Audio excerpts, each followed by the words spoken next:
All right, let's go ahead and go over this information right now. I'll end it, and then we'll move forward. See where you guys are. I want to keep it moving. Okay, so first I'm looking at the classroom accuracy is 65%, so we're falling off a little bit. We had 95% of the people take the test. Question 10, parking alongside took an average of 15 seconds. So a lot of you are trying to visualize this. Let's look at this, let's explain it. And then if you have questions, you'll just put them into the chat. So let's go ahead and keep this moving, and we'll go from there. Let's view the report. Let's look at the questions. Okay, so the question is, when parking or turning just beyond the intersection? I like that question because intersections are very confusing. And you as a beginning driver, what's up, Jay? How you doing? What's up, girl? It's good. All right, when parking or turning, so you're in the downtown area, you're in your neighborhood, you're parking, you're turning into a driveway, just beyond the intersection, when should you start signaling? If you turn on your blinker too early, you're going to confuse people. Beginning drivers do that. If you turn your blinker on too late, you're going to get rear-ended. So you want to find the best answer. 200 feet, too early. Just after the intersection, I would say midway through. You want to give people time. 5 seconds before you turn, too late. 100 feet before you turn, too late. I'm doing great. Hopefully you are too. Leave some comments, girl. It's nice to hear from you. What's up, E? Hey, hey. E, talk to Jay. You're really, she's really a good person. Okay, let's keep going. This is a picture of a bicycle lane. You see this across the United States. You may drive into a bike lane with no more than 200 feet before. So you can't just sit there and drive in a bike lane. Bike lanes run parallel to the road. So bikers have a right to that lane. But if you have to make a right turn, again, getting in 50 feet is too late. Getting in 3 feet is definitely too late.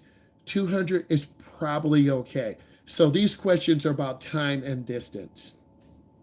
Let's keep going. You see a picture of a car. When parked alongside the curb on a level street, flat, level, how many feet should your vehicle be from the curb? And this is a vehicle code question. I go over this. Why? Because I open your door and I check. I wear size 14, I check. Sarah, you okay? You falling asleep? You all right? I'm worried about you. I'm worried because, they're going to say, hey, she's falling asleep. Because people watching. Thank you, Sarah. Pay attention. Sorry about that. Hey, I want you to get your credit. Don't be falling off now. This is your test grade. The answer is, I'm going to go over it right now. So 3 feet from the curb, duh, your car's in the street. Not the answer. 5 inches from the curb, duh, you will get a ticket. Your car 10 inches from the curb, the best answer is within 18 inches from the curb. And our state is 12 inches. You need to be 12 inches from the curb. Will they measure? Yes. You go into small communities where they have parking meters, revenue. That's how states make money. You got to stay alert. Real talk. Which type of steering is used for most normal driving situations? I love this. It is hand to hand. Okay, some people say hand over hand, one hand. It's not one hand. It's not none of these choices. It really depends on where you are. So normal, your normal could be one hand. My normal could be hand to hand. So it depends. You're using hand to hand when you're parking. We drive, we don't park. Hand to hand, maybe you're going around a curve. You're going around a roundabout. So it really depends on the situation. That's a tough question. Is there a distance away from the curve? You should be 12 inches or less.